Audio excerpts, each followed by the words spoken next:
প্রয়াত হিজবুল্লাহ প্রধান হাসান নাসরাল্লাহর চাচাতো ভাই হাশেম সাফিউদ্দিন। ইসরায়েলের দাবি, গেল শুক্রবার লেবাননের রাজধানী বৈরুতে তাদের হামলায় সাফিউদ্দিন মারা গেছেন। লেবাননের নিরাপত্তা বাহিনী বলছে তার সঙ্গে কোনো ধরনের যোগাযোগ করতে পারছে না হিজবুল্লাহ। সাফিউদ্দিনকে নাসরাল্লাহর উত্তরসূরি হিসেবে বিবেচনা করা হয়েছিল। শিয়া অনুসারী সাফিউদ্দিন ইরানের সঙ্গেও ঘনিষ্ঠ সম্পর্ক রেখেছিলেন। ডায়রিয়া সহ যে কোনো পানি শূন্যতায় এসএমসি রোড স্যালাইন নিন।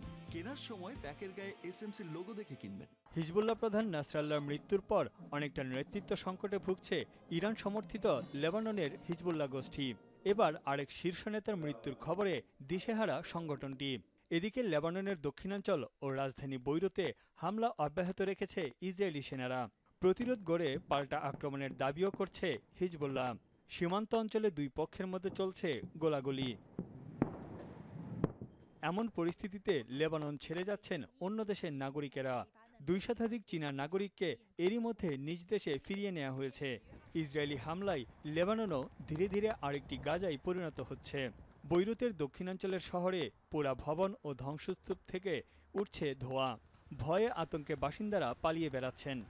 حبيبي هيدا السلاح اللي كان عندنا بالبيت اللي ضربوه اللي بيبتعدوا الإنسانية وحقوق الإنسان وضمير وما بعرف شو هن. فجر هذا اليوم تم استهداف أحد أحياء مخيم البداوي لأحد أبناء شعبنا الفلسطيني. 之后，他允许我们进港，而且我们在整个过程当中，上面都有武装直升机在盘旋。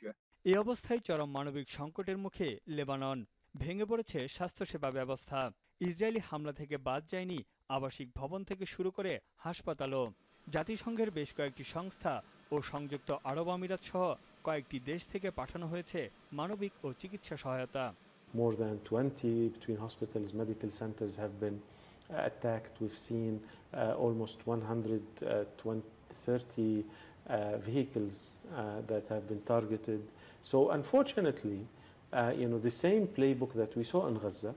এদিকে লেবানন ও গাজা উপত্যকায় একযোগে হামলা অব্যাহত রেখেছে ইসরায়েলি বাহিনী। ইয়েমেনের রাজধানী সানার রাস্তায় নেমেছে কয়েক হাজার বিক্ষোভকারী।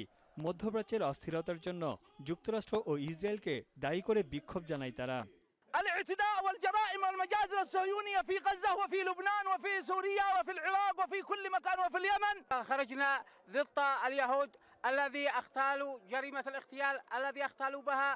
গত 2 সপ্তাহের বেশি সময় ধরে ইসরায়েলের সঙ্গে হিজবুল্লাহর চলমান সংঘাতে প্রাণ হারিয়েছেন লেবাননের 2000-এর মতো মানুষ, আহত আরও কয়েক হাজার।